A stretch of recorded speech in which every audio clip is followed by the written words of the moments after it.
Skilled Filipino workers are in high demand all over the planet. However, the competition has grown stiffer and broader, so the Department of Migrant Workers needs to engage more internationally with employers from different countries to get up to speed with technology and best trade practices. Hence, participation in the Overseas Labor Market Forum was a no-brainer, as we hear more from our Bien Manalo.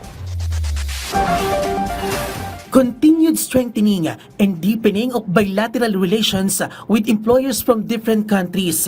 This was assured by the Department of Migrant Workers at the Overseas Labor Market Forum today.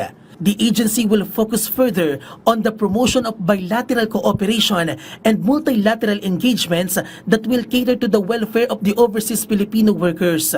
Also, enhancing their safe, ethical, transparent, and sustainable mobility. We are aggressive on what we call bilateral labor relations engagements, bilateral labor diplomacy.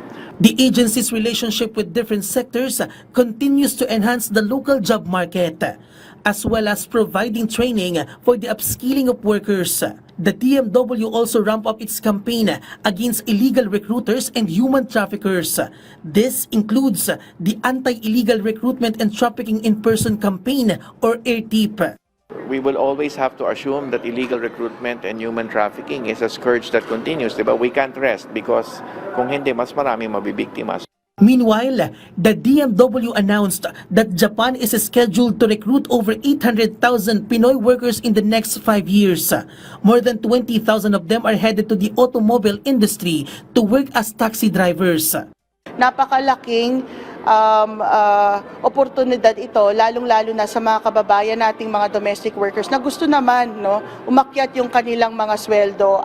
The DMW targets to open 2 more migrant workers offices in Bangkok, Thailand and Guam before the year ends. This is an addition to the 2 offices already opened.